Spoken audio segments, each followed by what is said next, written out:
Welcome to Not Milk Never Milk. Subscribe if you're lactose intolerant. You'll begin by matching hardware and method. Identify whether your phone is Android or iPhone and check TV ports. Once done, pick wired if you want zero lag or wireless for convenience.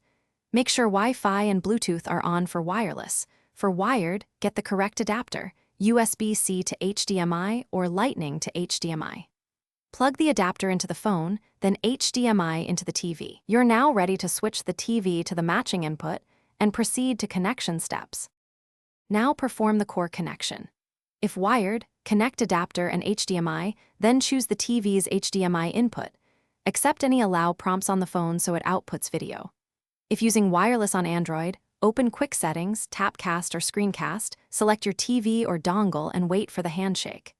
If you're on iPhone, swipe to Control Center, tap Screen Mirroring, and pick the TV or Apple TV. Enter the code displayed on screen if prompted. These steps bridge the display and audio. Finish by optimizing display and audio.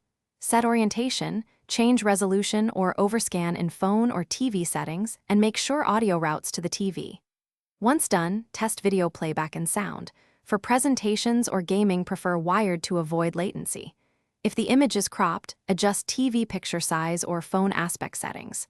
Troubleshooting tip: if nothing appears, restart both phone and TV. Reset cables or rerun the wireless pairing.